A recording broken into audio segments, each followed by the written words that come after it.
Good evening. Welcome to this evening's live stream.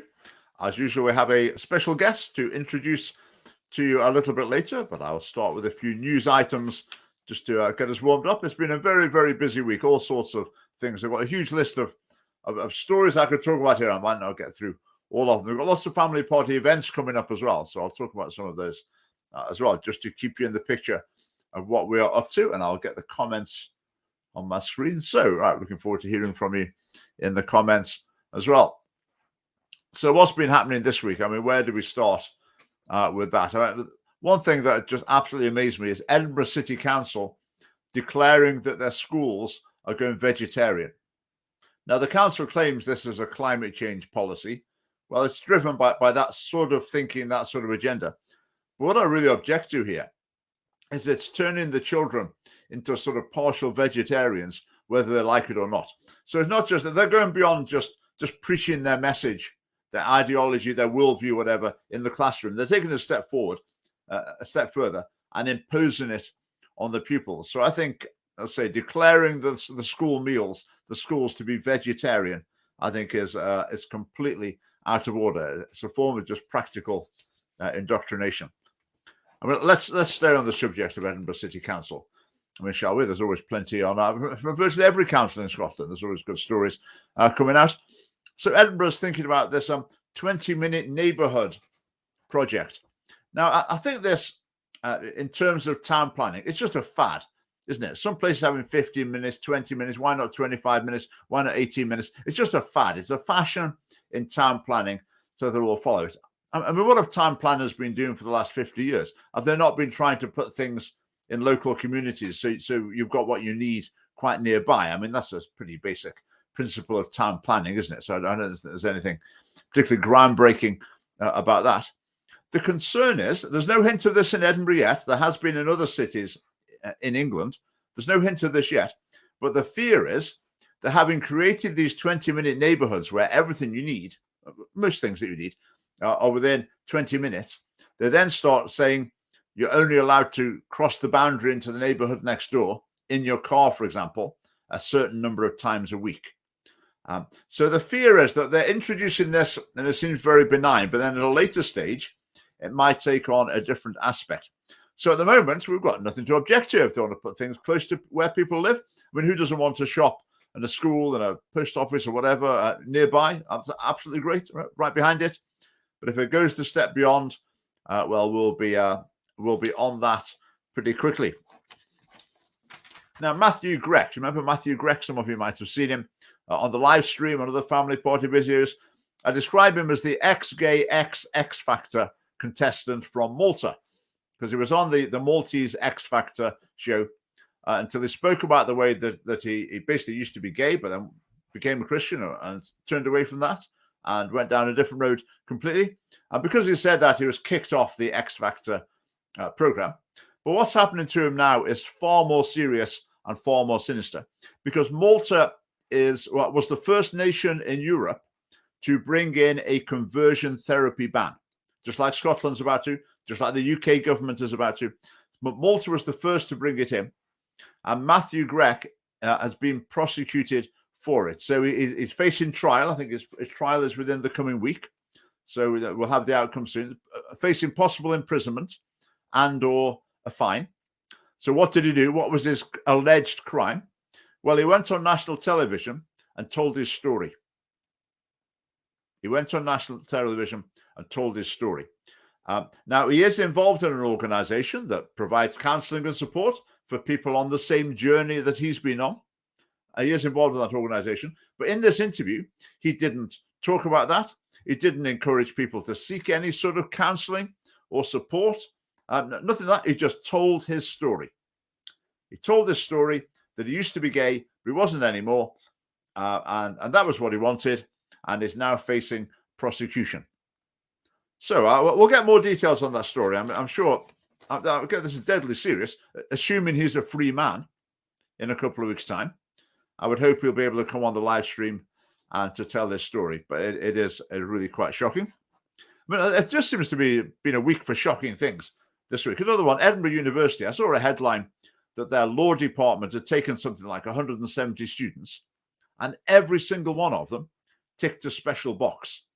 They came from a less well-off area, a low-performing school. They're refugees. They were, they've been in local authority care. Every single student. So if you're just the average student, don't bother applying. There is no place to you. I mean, how extreme is that?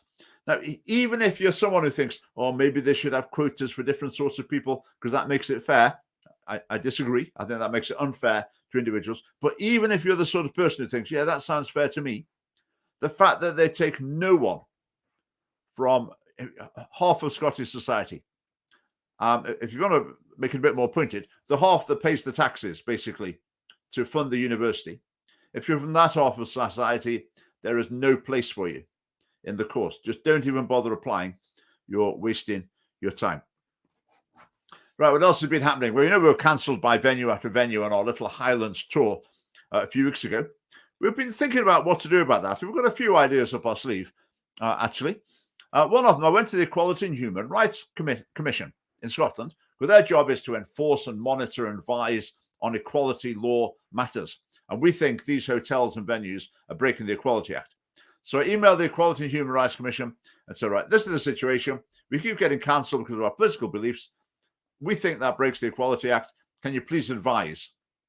And needless to say, I mean, you don't need to be to even carry on saying this. You know what's going to come next, don't you?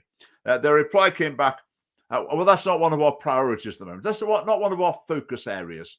So basically, no, we're not interested in your problems because you've got the wrong sort of problems. We know the special sort of problems we like to deal with. But they have put me onto another organization related to them who might be able to help. We shall see. Well, what else has the Scottish Government been up to? They want to reduce car use by 20% by 2030. Well, I'll say to the government, you don't need to worry about it because use of everything you can possibly imagine is going to decline precipitously in Scotland in decades to come because of the disastrously low fertility rate. So if you want to reduce car use, government, you don't need to do anything. You just keep all your current policies, and as the population dwindles, the environmentalists can be delighted. But there was an article on the BBC website this week saying the Chinese government is very, very concerned about the Chinese population because it's just going to fall off the cliff. Their fertility rate, total fertility rate, is so low that it really is. No, sorry, not China, Japan. It's so low, it's an absolute crisis, and the government has seen this as a real emergency. The total fertility rate in Japan is 1.37. 1.37. What is it in Scotland? 1.31. 1.31.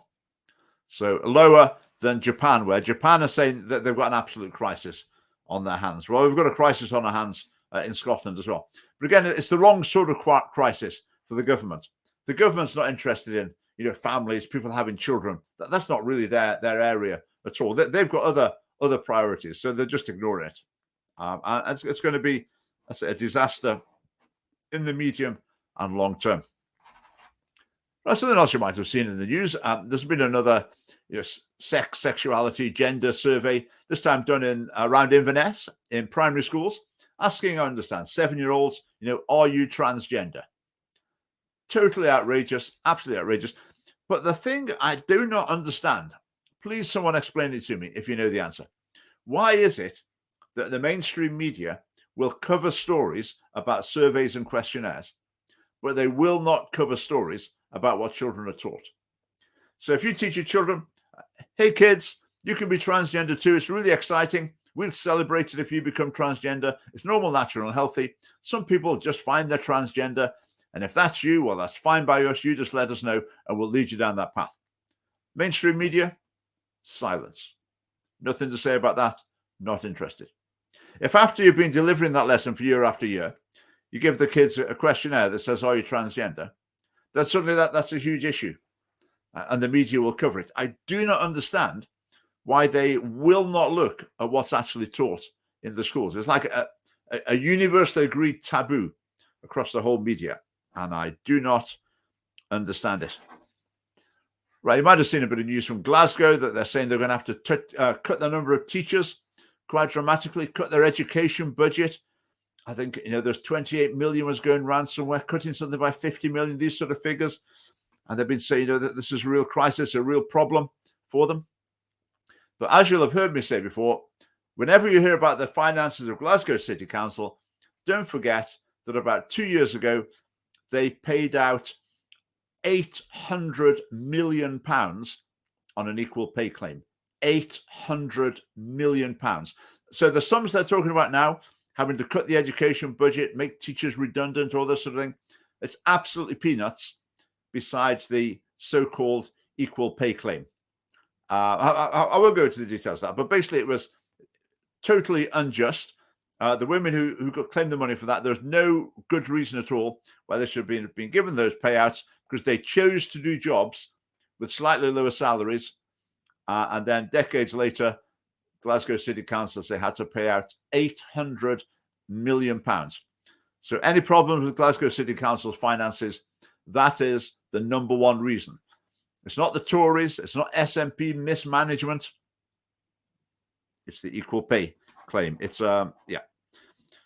Right, what else have we got on? You might have seen my video about the shocking assault that took place in a school. I mean, a girl, I described it as not far off attempted murder. I mean, if you're kicking someone in the head as hard as you can, then, if you persist in doing that, who knows what the outcome could be. So that was quite shocking.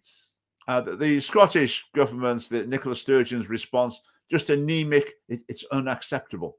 And Nicola Sturgeon actually said in the Parliament, she said, we're going to offer £50 million. We're going to give £50 million to councils to help them to communicate to pupils that violence is unacceptable. So I said in the video, I said, Nicola, you can keep your £50 million. I'll do it for you. Just give me 10 minutes with each school. I'll explain to them not why violence is unacceptable. I could do a bit better than that sort of anemic, non-judgmental language. She hasn't taken me up on the offer yet, but I'm going to make a video for them in any case. And then they can circulate it around schools, show to the pupils as they see fit, and save £50 million in the process.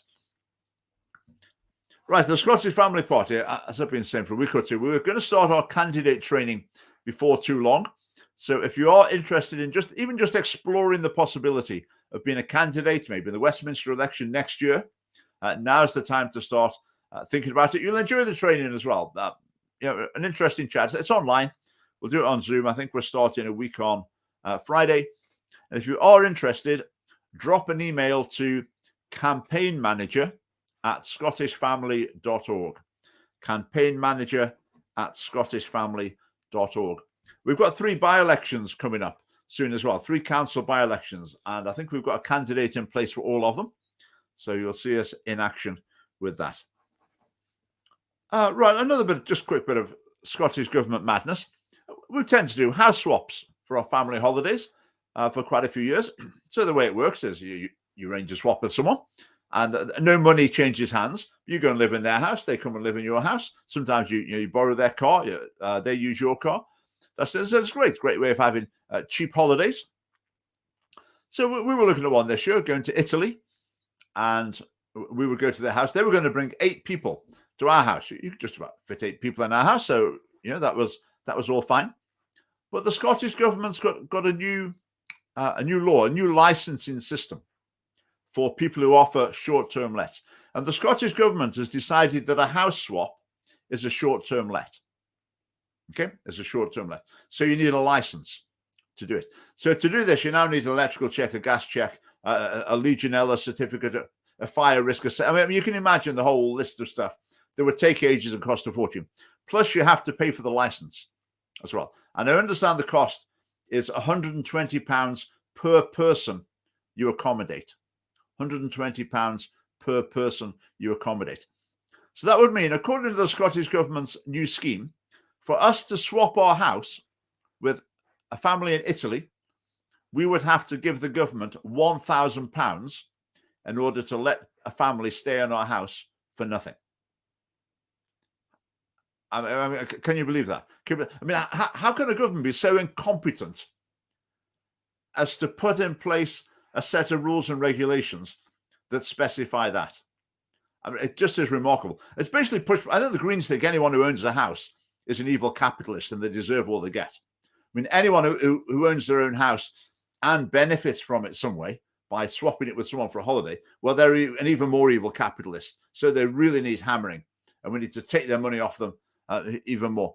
But it's bizarre. There's a war on car owners. We're heading to the stage where actually there's a war on house owners as well. But I just find that remarkable. I mean, no other government in the world has introduced this. As in so many other areas, the Scottish government is world leading in the wrong direction. Right, I've rattled through my issues quite quickly. So just one more to mention before I bring on our special guest. I've been saying about the gender recognition reform. The Conservative government have blocked it, but the reasons they give, it's things like, it'll make it hard to monitor the gender pay gap. We're not sure how it'll work for single-sex clubs. They're really quite minor technicalities, and I don't think that they're the real reason why they're blocking it. They're blocking it for political reasons, which was understandable. They're playing their political game. So what they've done, blocking it is a good thing.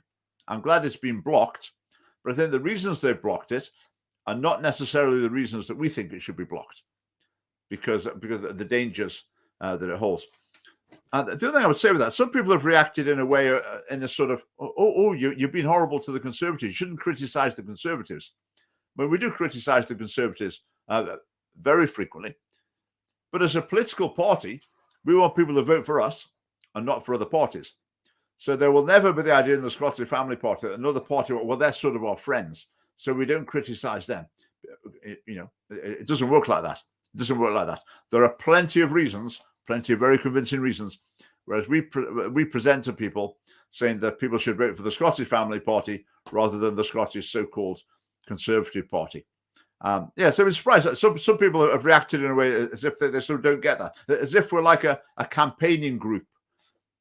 But we're a political party. Every other political party, therefore, is a competitor and a rival, and we persuade people to vote for us instead.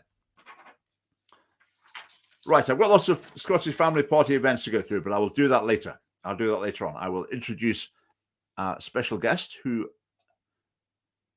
camera appears to have turned off, but let's see. Okay. Well, can you hear me, Elizabeth? I can. All right. We can't see you at the moment. Yeah, just while we'll see if Elizabeth appears. Elizabeth Leslie is the Northeast Regional Chairman of the Scottish Family Party, and she's also our spokesperson on assisted suicide and euthanasia, which is obviously a pressing issue in Scotland, with a bill going through the Parliament as we speak. Okay, are we going to appear, Elizabeth? I don't know what happened because, hang on, start up. What? Oh, here we go. Wait. That's what happened. Yeah, we had a few strange technical things have happened with Elizabeth's connection even before we went live. So hopefully it's going to be stable from now on. So, assisted suicide, euthanasia, it's coming up the agenda worldwide, I feel. So what have you got to share with us tonight? In the UK alone, we're being tested. There's Jersey, there's the Isle of Man, there's Scotland coming up probably in a couple of months as a result of the public consultation that happened in 2021. So yes, it's moving at quite a fast pace. Mm-hmm. Yeah. There've been quite a few. Canada, in particular, seems to have been generating bad news stories on this front. In particular, have you been following those? I have, and Canada, since they started medically assisted dying, which was around 2016, have had about 40,000 deaths attributable to that. So they are leading the pack right now, even more. Like Netherlands took 20 years to get to where they are, but Canada's done it in a very, very short time. Yeah. In a couple of months, they're going to be bringing in the assisted suicide for the mentally ill. Yeah. They put a hold on it for a while, not because they were reconsidering it, or it was only because they didn't have their ducks in a row for it. Uh-huh. but now Yeah. they do. Yeah. I found it quite interesting because there have been horror stories coming out of Belgium and the Netherlands for a long time, but they haven't really hit the the sort of mainstream. They haven't really hit the. They haven't really spread beyond what seemed to be the sort of Christian online world. But the things going on in Canada seems to have circulated more around the general politically conservative commentary online. So it seems to have had a much wider reach. And I think the reason for that is just that a lot of conservative-minded commentators follow what's going on in Canada, and people in Britain watch them. But there's not many people in Britain who watch things about what's going on in Belgium and the Netherlands. So in one sense, it's from a practical point of view, from a political point of view, it's quite good these things are going on in Canada because they are getting a lot of attention and it is waking a lot of people up to some of the dangers, I think. Not just the assisted death situation; it's the abortion too. That I would say 6 or 7 years ago, people were not talking about abortion in Canada, and now they are. Mm-hmm. These stories that you talk about, Richard, you have to go looking for them, but there's lots of them. There's one that pretty horrific out of an elderly Dutch woman who had dementia, and they have this thing called a waiver of final consent. When you sign up for medically assisted dying, you sign this waiver of final consent. However, if on the day that the deed is going to be done, you are incapacitated and you're not able to talk, even though you make noises and you resist with your hands, they still do it. And they had to actually hold this woman down. And then it took 15 minutes to get the needle into her because she was resisting so much. And the doctor who performed that euthanasia said, I did the right thing. That's what I was supposed to do. Mm-hmm. So I hope that's an isolated case, but I don't know. Yeah, I've heard about evidence, I think it was from the Netherlands, that doctors who are involved in this, basically it takes its toll on them in terms of their mental health and other ways as well. It doesn't work out well for doctors who spend a lot of their time killing people, basically, which is quite reassuring that human nature pushes back against it. But apparently that's been quite an issue. It's interesting in the Scottish public consultation, they viewed that as a strength, that the trust between the patient and the doctor was actually enhanced. But other surveys that have been done say the opposite happens. Mm-hmm. So for everything that I found that was listed as a positive, somewhere else you're going to find it as a negative. So the opinions are very diverse. Yeah. I heard something from the Netherlands where people carry a card that says, I don't want to be killed. People are frightened to go to hospital because they're worried that they basically that they might be killed without their consent. So they carry a card. I mean, it really is quite extreme there. I mean, you've put on social media some of the other stories from Canada. What's there? Was the one with the military veteran? The military veterans who call up the helpline, which is in place to help the vets, they're calling up and they're looking for help with their mental health. And it is being suggested to them on a scripted basis. Have you considered MAID? Uh-huh. There was an Olympic winner, Paralympic woman who needed one of these mechanical stairs put in so that she could get to the top level of her house. And it was suggested to her, have you considered medically assisted death? They didn't call for that. They called for help. But the frontline people, I don't know if they're still doing it because it got a lot of pushback. Mm-hmm. I think that's why Canada is so on the map right now with this stuff, because it's outrageous. Yeah. With the whole phrase medically assisted death, I mean, the same's happened in Scotland. The last bill was assisted suicide, but this one is medically assisted death or something, which is just not true. It's not true. That's not a proper description. If you're giving someone poison to kill themselves, that's not giving them medical assistance in the process of dying. So it's not just like euphemistic. It just is wrong, the terminology that's been used. I mean, how about that? Was that advert in Canada as well? I didn't follow that very closely. I saw a bit about it. Did you see Yeah, that? I think it was in Quebec. It was a company called La Maison, and they are in the garment business. So they clothed this woman in their clothes and did a video. I'm sure it was a commercial for their products, where she was on the beach with bubbles blowing and contemplating the end of her life because she was going to be euthanized. So Mhm. it's just shows how mainstream it's become, that they're commercializing the attire for this woman. I mean, it's outrageous. It's Uh-huh. just outrageous. Yeah. Yeah. I mean, who in the CEO meeting would ever approve that from a marketing perspective? Yeah. It's bizarre. I think what's happening though that's quite encouraging. I've heard people on YouTube, whatever, commentators saying, "Yeah, this is crazy what's going on in Canada. This is going much too far."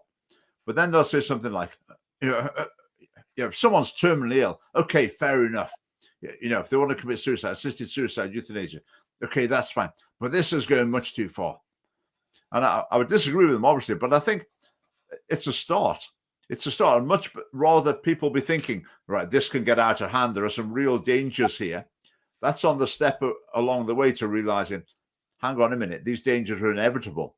It's not just run out of control. These are like logical consequences of allowing this in the first place. So in terms of public opinion and political opinion, I think that's quite encouraging. I think the further they go, and it's the same with abortion in California. They're trying Mhm. to get 28-day after birth abortion Yeah. agreed on that. It's becoming so outrageous that people are starting to say no. So the line in the sand, people are drawing a line in the sand. Yeah. Um, I don't think there should be a line. I don't think that there is a line in the sand, but it Uh-huh. is encouraging that people are starting to put a line in the sand for both euthanasia and abortion. Yeah, absolutely. I'll tell you what things happening with abortion that I find it's really interesting. The buffer zone issue. You'll have seen these couple of people being arrested in England. Yes. In fact, tell you about something first. I retweeted the video of one of them. The lady where the police come and say, "Are you praying?" And she says, "I might be," so they arrest her. Twitter put one of these explanations underneath.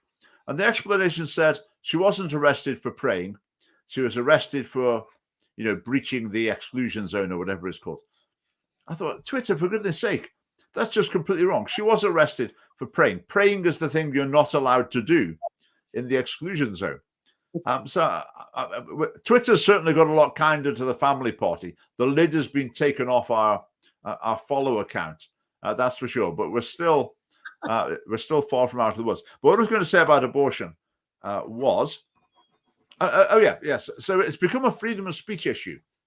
So a lot of people are interested in freedom of speech. They're seeing what's happening to people who want to pray, hold placards, whatever, outside abortion clinics. And people are sympathizing with them from a freedom of speech point of view. I just think if you're used to being on someone's side from the point of view of freedom of speech, surely that makes people more open to listen to what these people are actually saying. If you're aligned with them on the freedom of speech issue. So I'm quite hopeful that might make a lot of people more open to actually listen to the pro-life message and just start to wake up for that. So yeah, we shall see. We shall see. Well, I think with the pro-life, whether it's at the beginning of life in the womb or whether it's at the end of the life, I think that people really haven't thought it through to what it really means, Yeah, if that makes sense. Uh, absolutely. Because you can watch the BBC for a month of Sundays. You can read every newspaper going. It's just very rare to hear that the pro-life case is really straightforward and easy to understand, but people just haven't heard it. Haven't heard that. So I've spoken to a few people recently who say, "Oh, family party really like it." Not sure about the pro-life bit. Then we talk to people. I mean, it really. I think with a lot of people, they're used to approaching moral issues through the the prism of empathy. So who's going to suffer here? What damage is this going to do? Who's going to end up upset? Whose life's going to be damaged? And you can see that. You can imagine it. You can see the harm that's going to be done by it. With abortion, empathy doesn't do so well. You don't see the pain. You don't see the suffering. But also death as well. Is that something that you sort of empathize with? So I'm going off a bit of a tangent here. I've been thinking about this week. So if you imagine that there's a person living on a desert island, no contact with any other people, and someone went along and killed them instantly. They had no prior notice. Just instantly they died. Now, some secular philosophers would say, well, actually, no harm's been done there. He didn't know what happened. The fact that he doesn't exist, basically, so what? It doesn't do any harm. But I would look at that and say, even though there was no suffering, he didn't fear his death, he didn't suffer, it hasn't harmed him psychologically, still a really terrible things happened because a human life's been ended. So I think some people need helping to see that, to see beyond their usual empathy-focused response to moral issues, and to just see that the human life is valuable, whether you're sort of empathizing or understanding its suffering or not. It's just valuable on its own. And I think the other side, they're terrified of that, which is why they'll do everything just to avoid that. I listened to a BBC program about abortion the other day. I mean, it's just the bias is so appalling. Their standard language through it was people being denied the right to abortion care. People were being denied the right to abortion care. That was their standard description of a state in America, making it illegal to kill unborn children. Total control of the language. Yeah, there was an anecdotal story that I read, and it was this woman, this elderly mother, had a lot of pain and decided that she would end her life. So she took a bottle of whiskey and a whole bunch of pills, and her family didn't know she was going to do this, and they wished that she had stuck around and done the medically assisted death. They didn't get a chance to say goodbye to her, is what the real point was. And I think they were riddled with guilt because there had been no communication. And it actually reminded me of the little story that really got me thinking about euthanasia. And it's about 20 years ago. And there was a radio show on at lunchtime, and the guy's going to have a pro euthanasia and an anti euthanasia doctor talk. So I said, I'm going to listen to that. Sounds interesting. So the first one was the pro euthanasia, and I listened to him, and I thought, I'm with him. I totally agree with everything he said. And then the other doctor came on, and he explained that he had this patient, an elderly man who was terminally ill, and had decided to be euthanized. And he had a private conversation with the man, and found out that the motive for wanting this death was that he did not want to be a burden on his family. Yeah. Now, perhaps it broke doctor-client confidential stuff, but he went and told the family about that, and they were appalled that this was his viewpoint. Yeah. And they assured him, "You are not a burden." So they implemented the palliative care, and he had a pain-free, natural sort of death. So, and it just makes me think the common reasons, not the non-faith arguments, but number one, it offends me. Euthanasia offends me is a common reason for not wanting it. In other words, I get offended because the dignity of life is being squandered. The other one is the slippery slope, and there's no question about that. Just look at Canada. Yeah. And we've got the pain can be alleviated. I know friends of mine in Canada, two of them had palliative care, and they were so well looked after. It was really wonderful. The other one is the abuse of it, that the vulnerable and the weak and the elderly will feel they have to go along with this death thing. And then the doctor integrity between him and his patient. So those were the common reasons for people not wanting it. And I think if I was to pick one of those, that is the biggest one for me. It's the slippery slope.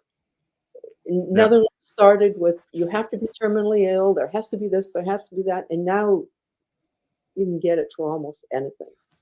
Yeah. They say that every week there's 8 people go from the UK to these countries and able to get it. Yeah. So you just can get it. I think the burden idea, I mean, the Scottish one, they always say, oh, we've got safeguards to prevent that. I mean, what sort of safeguard can prevent someone worrying that they're being a burden or feeling guilty? But the thing is, with some people, I mean, there's no getting around it. I mean, at some stage, you might be a burden to other people.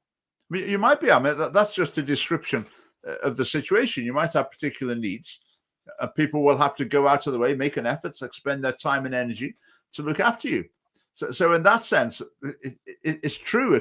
But the people might be delighted to do it. But as soon as assisted suicide or euthanasia is on the scene, then people start to worry that the people who are being burdened, the people who are sacrificing their time and energy, are going to be resenting it and thinking, oh, come on, why don't you just, your time's up. Why don't you just, get that euthanasia like the other people do? So that introduces this sort of feeling of guilt about it. Just go back to the slippery slope. It's so true what you're saying. The slippery slope is absolutely valid. Now, there's 3 sorts of slippery slopes. There is an empirical slippery slope. That means, for example, everywhere they've introduced this has also happened, then this happened, then this happened, so then this happened. Every country, the same thing happens everywhere. Well, we've sort of more or less got that sort of slippery slope. Then there's a psychological slippery slope, in that once people have made the step of doing one thing, then just naturally, human nature being what it is, it tends to lead them to the next thing and the next thing. I think that one's true as well. But the most important one is the logical slippery slope, because as soon as you say it's acceptable to kill someone or for someone to kill themselves, if that's what they want, or if that's what's in their best interest, then the slippery slope's inevitable.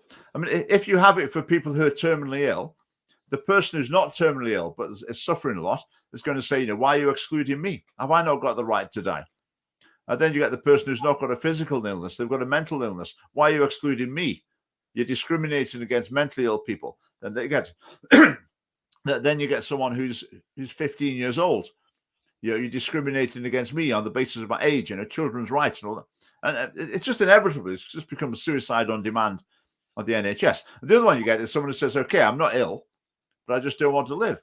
Okay, why are you discriminating against me? Why do you have to be ill to get this service? So inevitably, that's the way it heads, and that's the way it is heading.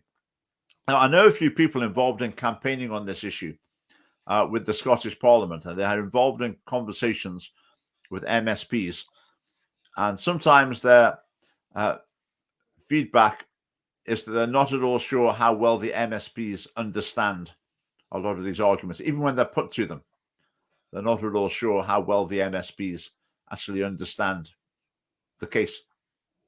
91% of the SNP were for it, and between 84 to 87% were the other 3 parties. We're for it, right? Yeah, we're for it. Yeah, yeah, and that's a product of decades of work by the BBC. The BBC have been cheerleaders for assisted suicide for decades, and it's working. The other thing as well, the argument for it is very, very simple. We don't want people to suffer, so we can kill them instead. It saves them from suffering. I mean, anyone can understand that in like 10 seconds. The arguments against it take a bit more thinking about. And in the culture we're in, that's often a difficult position to be in. If your side's a little bit more complicated to lay out than the other side. But there was a video with Mr. Bill Gates, who is of a family of eugenics, and he said that the cost for the last 3 or 6 months of a person's life, if you got rid of that cost, you could get something like 20 or 25 teachers, and teachers would be his preferred. Yeah. So there is a larger move to encourage this type of thing. Yeah. Because it helps them. Yeah. The money saving is mentioned in the I think it's in a footnote to the documentation of the Scottish Bill. It says that this could save money for the NHS, which was a bit of an own goal. It ended up as being in the newspapers, a bit embarrassing. Well, it said that it would save the police money because what are suicides, 14% of suicides that happen are for people who are very, very ill. Mm-hmm. So those people would become not illegal in doing it. So that would save the police. So they had that. They also had that the bill would help with the sustainable development goals because people would not create a carbon footprint flying to Switzerland to be killed. Yeah. It was a bit of a stretch, but yeah, they had to tie it into the sustainable development goals. Mm-hmm. Right, shall we look at a few comments here? Lots of comments. John, love the sweatshirt, hoodie. Right, lady in Canada requested medical assistance in Diamond because she's disabled, cannot find suitable housing. Yeah, I remember seeing something about that story. Did you see that one as well, Elizabeth? Yeah.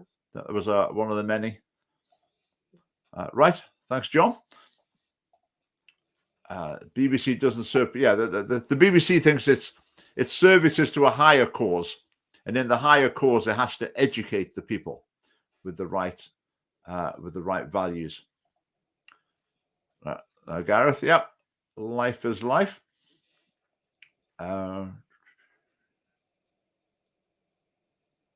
Okay.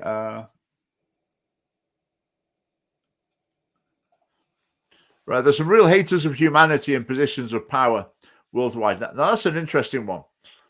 I mean, I think there is a culture emanating from various sources that is say that human life actually isn't valuable.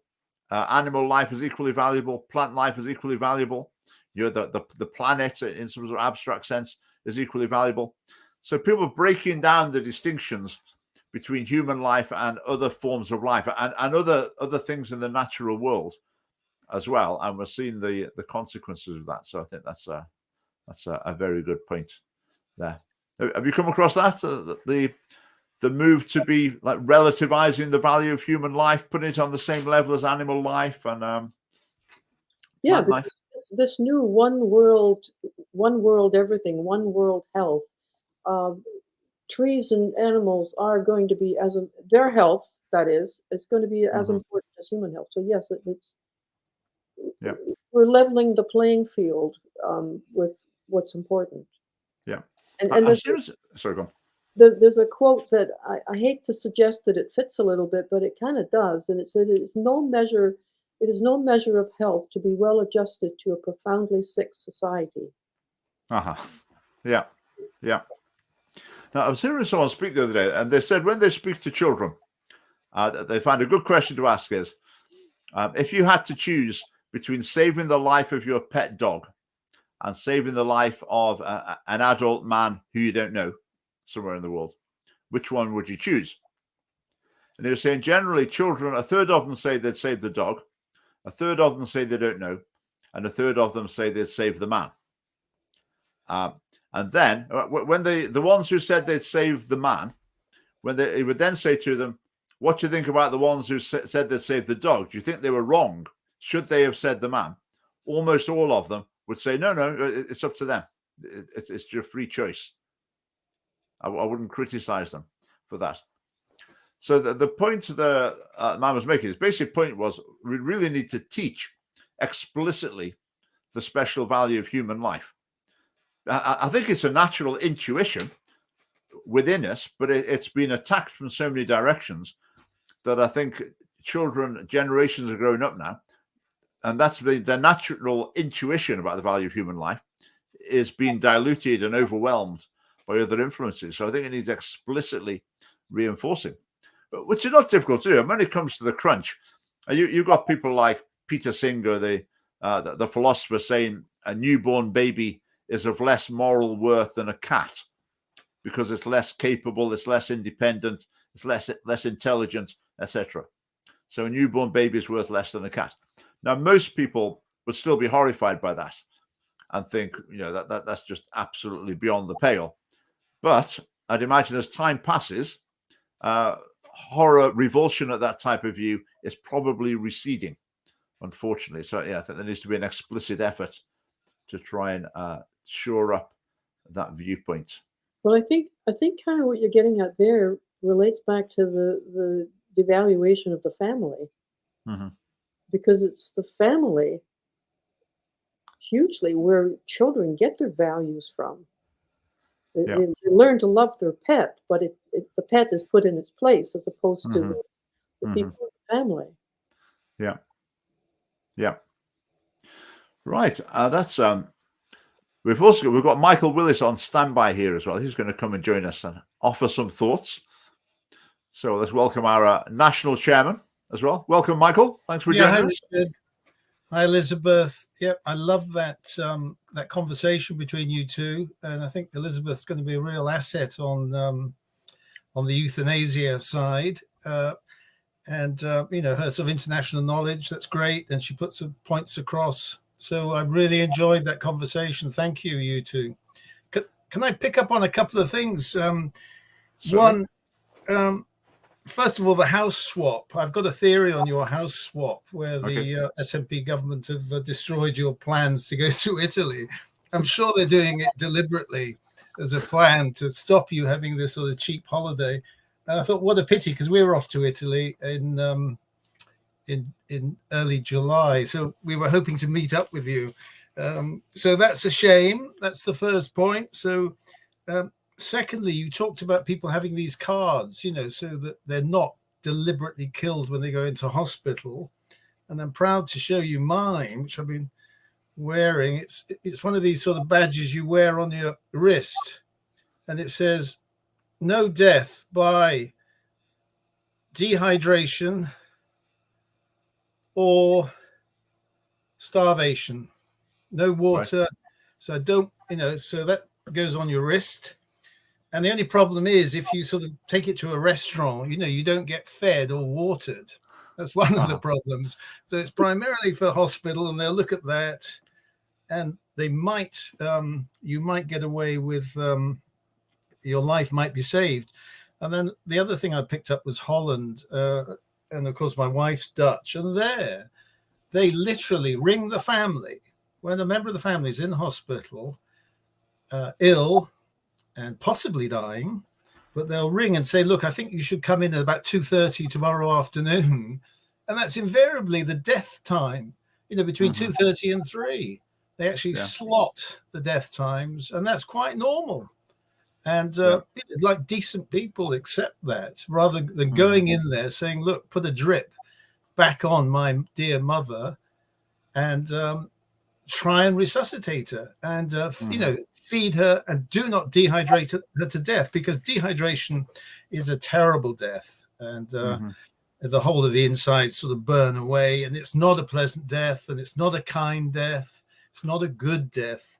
And of course, Holland, the trendsetters, but listening to Elizabeth, Canada is fast catching up. So I was very interested in your discussion on the slippery slope, and that's typical of Richard to have a sort of he have 3 slippery slopes. Good analysis. We think there's just one, and I always remember Malcolm Muggeridge listening to him in about 1968 talking about the slippery slope with abortion, and they mocked him. They mocked him on television. They derided him, and of course, everything he predicted has sort of come to pass, and we're at the bottom of that slope, and we just don't know how much worse it's going to get, and how inhuman we're going to become, and how inhuman even our own children, because of the influence of the state and getting in behind the family. So those are some of the things I've sort of picked up from that discussion, which was thoroughly enjoyable. And if you have me on standby, you have to sort of listen to the whole program. And I'm very pleased I have Elizabeth and Richard. Right, thanks, Michael. Just come back to the dehydration thing. This is something I'm not sure I've completely got my head around. Because there is a bit of a, well, maybe grey area is not the term. But for example, if someone's terminally ill, nearing the end, potentially a lot of pain, and a doctor administers painkillers that he knows will take away consciousness, probably until the point of death. What's your view on that? Well, I mean, painkillers will be administered, but in terms of just basic comfort, a patient should always have a drip set up. And often they'll tell the family, oh, no, their skin is so tender, they won't take a drip. But they need hydrating, whether they're on these painkillers or not. And it's the dehydration that often kills the patient. So I would certainly recommend to anyone who's in that situation, threaten to bring the police in, which we've done when we've seen just friends of ours, where they are deliberately killing them and lying them down on the bed so their lungs fill with, they catch sort of pneumonia. You threaten to bring the police in unless a drip is put up immediately and they're hydrated. I mean, you wouldn't do that to a dog. I mean, a dog gets a bowl of water, and it's the same with and a human being deserves that care and treatment you were talking about, Elizabeth, and that basic sort of love, which we've lost, and this total absolute respect for human life, we've just lost it. And I remember the great Pope John Paul II. He talked about our culture of death. We're worshipping death rather than life. And the beauty of humanity. So, I mean, I don't know what your take is on it, whether you've got different case studies or different things you're picking up on, Richard. But that basic hydration through the drip, whether they're having these painkillers, is a must.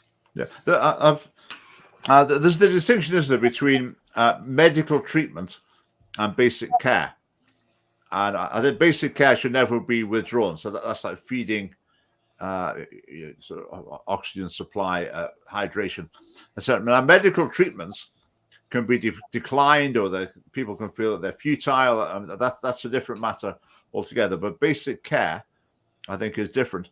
In terms of giving painkillers that are going to result in loss of consciousness, I think that's a tricky area. But again, I suppose consent should be the crucial thing there, and how necessary actually is it to take away someone's consciousness? Because I think sometimes I've had the impression in some cases around the world, there have been cases where they'll just give someone such a massive dose of painkillers, even sometimes thinking, my primary purpose is to relieve the pain, but this is such a huge dose, I do know it's going to finish them off as well. And trying to hide behind like the doctrine of double effect. I wasn't actually killing them, I was relieving the pain, but it just happened to do that. So I think there's going to be difficult decisions there for doctors to make. But the line of the positive decision, this is a primary purpose of this is to kill someone, and that's the intention.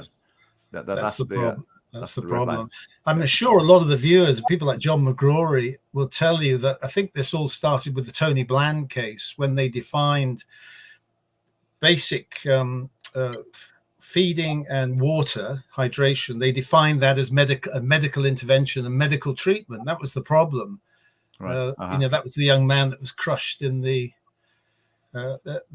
Liverpool football game. Remember that terrible tragedy? And he was alive, but on a drip, kept alive. And that's when they wanted to switch off the machine, they redefined water and food as a specialist medical intervention. So going to a restaurant is a specialist medical intervention. Are you going to say something, Elizabeth? Sure. Yeah, there are many lawsuits going on in the UK right now because of what we're talking about. How the do not resuscitate was just put on people without any advice.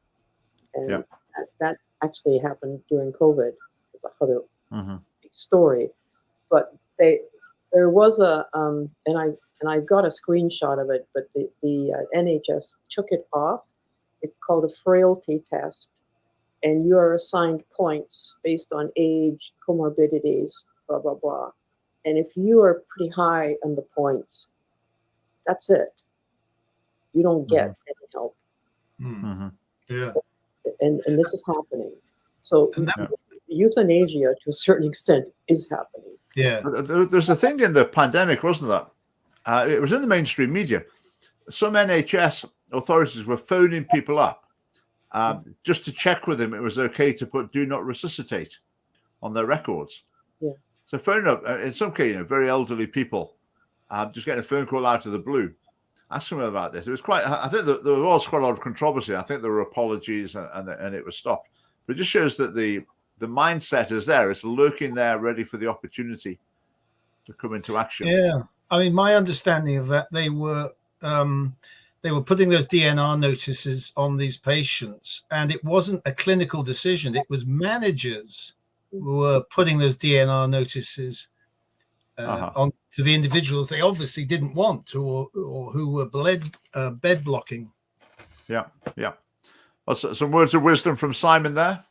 Yeah, quite right. I think a strong understanding of family ties helps to undermine this concept of burdensomeness and not a burden. No, I think with that, just to clarify with that, I suppose some things do impose a burden on you in the sense that there's things you have to do. It's a job that needs doing. It takes time and energy, and that can be described as a burden. Maybe the word burden has connotations of resentment, unwanted nature, something you want to be shot of. So maybe burden isn't the right word. I'll reconsider. I did use the word. I did say some people can actually be a burden in the sense that they require time and energy to be committed to them. Maybe that's not the right word to use. Maybe that's got negative connotations. Yeah, but I think that's true. The NHS managers. I mean, what I was about to say, what training and expertise have they got in like human bioethics? But then, as I was saying it, I was thinking, please don't send them to university for a course on it. Well, they'll be even worse when they come out. I mean, anyone, professor of bioethics, you can just expect them to come out with the most outrageous things you've ever heard. Right, our stance on assisted suicide, very simple, completely against it in any possible form. So we oppose the current bill in the Scottish Parliament. We'll oppose any future bill. And if a bill does pass, we'll put it in our manifesto to repeal it and get back to valuing human life again.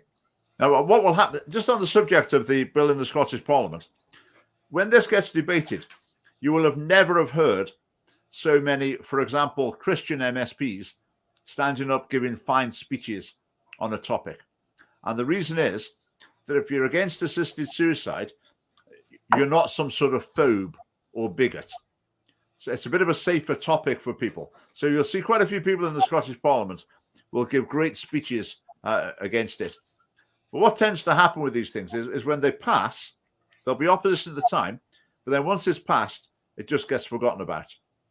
And there's no move within the Parliament, there's no move from political parties to say, right, that was 5 years ago, that was a mistake. We need to go back and repeal that. But that would be the Scottish Family Party's role, to make that a priority. So if we had MSPs and this had already passed, we would constantly be bringing it back on the agenda, constantly bringing the evidence and look, this is what's happening. These are the latest stories. We need to go back and change this. And that would be one of our many roles, many important roles in the Scottish Parliament. Okay, right. There's only 1 minute to go. Thank you very much for your comments. Thanks for watching, and those of you watching later on as well. Thank you, Elizabeth. Thank you for the work you're doing in this role as North East Chairman and as our assisted suicide euthanasia spokesperson. If you see things on social media on the topic, they probably come from Elizabeth, and I'm just pasting them in to the various platforms. We're looking at having spokespeople in other areas as well. We're developing that side of the party. If you're interested in something like that, get in touch. Thanks, Michael, for chipping in as well, rounding things off very nicely for us. Always a pleasure. Thanks, Richard. So we'll have a special guest. Oh, no, one more thing I need to do. The thing I said I mustn't forget, just to run through some of our events coming up. Be good to see you. Sunday, I'm speaking at Vision Church, which is in Rutherglen, and it's 2 p.m. The service is at 2 p.m. So if you want to come along there, it'd be great to see you. There's a meeting in Ayr on the 30th of January in the evening. There's a meeting in Fife on the 30th of January in the evening. They're going leafleting in Irvine on the 4th of February in the afternoon. There's leafleting in East Kilbride, I think a meeting as well, on the afternoon of the 11th of February. I think that's a Saturday. We're also looking at a protest of some sort at the Sandyford Clinic, which brings together sex education, abortion, and transgender treatments, so-called treatments for children. So that is an establishment we certainly want to make our presence felt at. So we're going to have some sort of protest at the Sandyford Clinic, out of hours, I think, but we're mulling that over. Watch this space. And the other thing, now don't laugh, is we're thinking about going along to Furries Against Fascism in Glasgow on the 5th of February, and that's a Sunday. Furries, if you don't know what furries are, they're people, often members of the LGBT community, who like to dress up in fur costumes like cartoon characters, teddy bears, etc., which is quite unusual. Anyway, but they're having a protest against fascism. I mean, you couldn't make it up. It really is bizarre. So we're thinking of a couple of us might go along just with our giant "A Man Can't Become a Woman" simple placards, because those placards have been worth their weight in gold. Generally, we take them to places and they end up getting a lot of attention, media attention, and a lot of conversation. So we might go along to Furries Against Fascism. They're targeting the transgender issue with our placards. So watch this space for that as well. So thanks very much for watching, and see you next week. Good night. Thank you. Bye.